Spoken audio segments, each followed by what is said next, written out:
കാറ്റും മഴയും. കാറ്റ് നന്നായിട്ട് അടിച്ചു കയറി വരിക. ആളെല്ലാം ഓടുക. ഓടിക്കോ.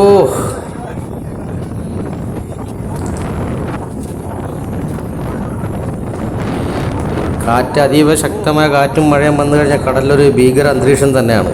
അത് നമുക്ക് ഈ വീഡിയോയിലൂടെ കാണാം. കുറച്ചെങ്കിലും അപ്രത്യക്ഷമായോണ്ടൊരു കാറ്റാണ്. നമ്മൾ പ്രതീക്ഷിക്കാതെ നിന്ന സമയത്ത് വന്നൊരു കാറ്റും മഴയുമാണ്. ഒരു സൈഡിൽ ആർക്കും നിൽക്കാൻ പറ്റാത്തൊരവസ്ഥയായിപ്പോയി. കണ്ടാ, കടൽ മൊത്തം ഇരുട്ട് വീണ പോലെ. മറ്റുള്ള വള്ളങ്ങളൊന്നും കാണാൻ വയ്യ. കണ്ടാ, നമ്മുടെ അടുത്ത് ഒരുപാട് വള്ളം കിടപ്പുണ്ട്. പക്ഷേ തൊട്ടടുത്ത് നിൽക്കുന്ന വള്ളങ്ങൾ മാത്രമേ നമുക്ക് കാണാൻ പറ്റുന്നുള്ളൂ. ആളെല്ലാം ഒതുങ്ങി നിൽക്കുക. ഇവിടെ ആകുമ്പോഴത്തേക്ക് വലിയ കാറ്റ് വരാതെ നനയാതെ ഇരിക്കാമെന്നുള്ളൊരു ഉദ്ദേശത്തിലാണ് നിൽക്കുന്നത്.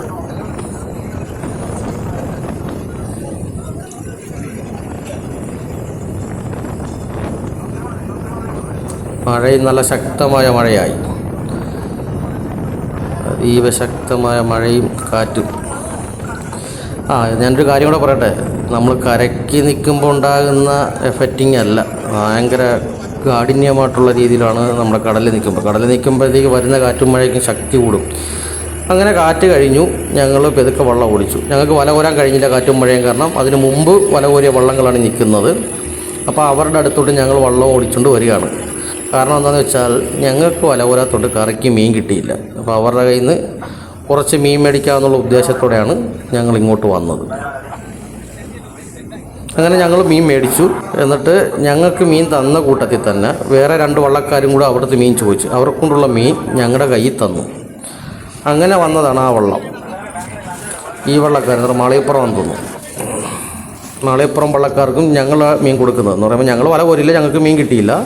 പക്ഷേ ഞങ്ങൾക്ക് തന്ന വള്ളക്കാർ 2-3 വള്ളത്തിനും കൊടുക്കാനുള്ള മീൻ ഞങ്ങളുടെ കയ്യിൽ ഏൽപ്പിച്ചിട്ടാണ് പോയത്. അങ്ങനെ അവർക്ക് മീൻ കൊടുത്ത് ഇനിയും വേറൊരു വള്ളക്കാർ വരാനുണ്ട്. അവരെയും കാത്ത് ഞങ്ങൾ വീണ്ടും വള്ളം നിർത്തിയിട്ട് വെയിറ്റ് ചെയ്യുകയാണ്.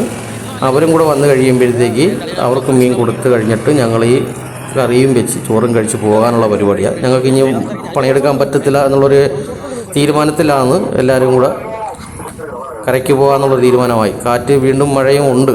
അത് കാരണം പിന്നെ അവിടെ നിന്നിട്ട് കാര്യമില്ല. കുറഞ്ഞെന്നേ ഉള്ളൂ. പക്ഷേ കടലിൽ നല്ല രീതിയിൽ കാറ്റും മഴയും വന്നു. ഞങ്ങൾ മാത്രമല്ല, വല കോരാത്ത വള്ളക്കാരെല്ലാം കരയ്ക്കോട്ട് പോവുകയാണ്. ഇനി പണിയെടുക്കാൻ ബുദ്ധിമുട്ടാണെന്നുള്ളത് എല്ലാവർക്കും അറിയാവുന്നതുകൊണ്ട്. ഞങ്ങൾക്ക് കിട്ടിയ മീനാണ് ഇരിക്കുന്നത്. അതിൻ്റെ അകത്ത് മറ്റൊരു വള്ളത്തിലേക്ക് പകർത്തി വെച്ചിരിക്കുകയാണ് ആ ബക്കറ്റ്. ആ വള്ളം വരുന്നുണ്ട്. അവർക്കും കൂടെ മീൻ കൊടുത്ത് കഴിഞ്ഞിട്ട് ഞങ്ങൾ ചോറും വെച്ച് കഴിച്ചു കരയ്ക്കോട്ട് പോകും. ചോറ് വെന്തിരിക്കുക, കറി വെച്ചാൽ മതി. മരക്കാശ്ശേരിക്കാരാണ് വരുന്നത്. അവർക്കും കൂടെയുള്ള മീൻ കൊടുക്കണം. അങ്ങനെ മരക്കാശ്ശേരി വള്ളക്കാരും വന്ന്. അപ്പോൾ ഈ കാറ്റും മഴയൊക്കെ വരുമ്പോഴത്തേക്ക് ആയ്പ് കൂടില്ല. അപ്പോൾ കൊച്ചു വള്ളം കരയ്ക്കോട്ട് നമ്മുടെ വള്ളത്തിന് അടുത്തോട്ട് വരുന്നത് തന്നെ ഇച്ചിരി ബുദ്ധിമുട്ടാകണ്ട. അവരുടെ കയ്യിൽ നിന്ന് ആ ബക്കറ്റും വിട്ടുപോയി. ഈ കാറ്റ് നിൽക്കുന്നത് കൊണ്ട് തന്നെയാണ് കഴിയുന്നത് പോയതെന്നുള്ളതാണ്. എന്തുവായാലും ഞങ്ങളുടെ മീൻ തിരിഞ്ഞെടുത്ത് ഞങ്ങൾ കറി വയ്ക്കാനുള്ള പരിപാടിയാണ്. കറി വയ്ക്കുന്ന വീഡിയോ മറ്റൊരു വീഡിയോയിലോട്ട് കാണിച്ചു തരാം. എന്തായാലും ഞങ്ങൾ കരയ്ക്കോട്ട് പോവുകയാണ്. അപ്പോൾ ഞങ്ങൾക്ക് ഇന്ന് പണിയെടുക്കാൻ കഴിഞ്ഞില്ല. അതിൻ്റെ അത് ഇച്ചിരി കൊഞ്ചുണ്ട്. അത് ഞങ്ങളുടെ വിജയക്ഷണൻ ഇതിന്ന് തിരിഞ്ഞെടുക്കുകയാണ്. Okay, by.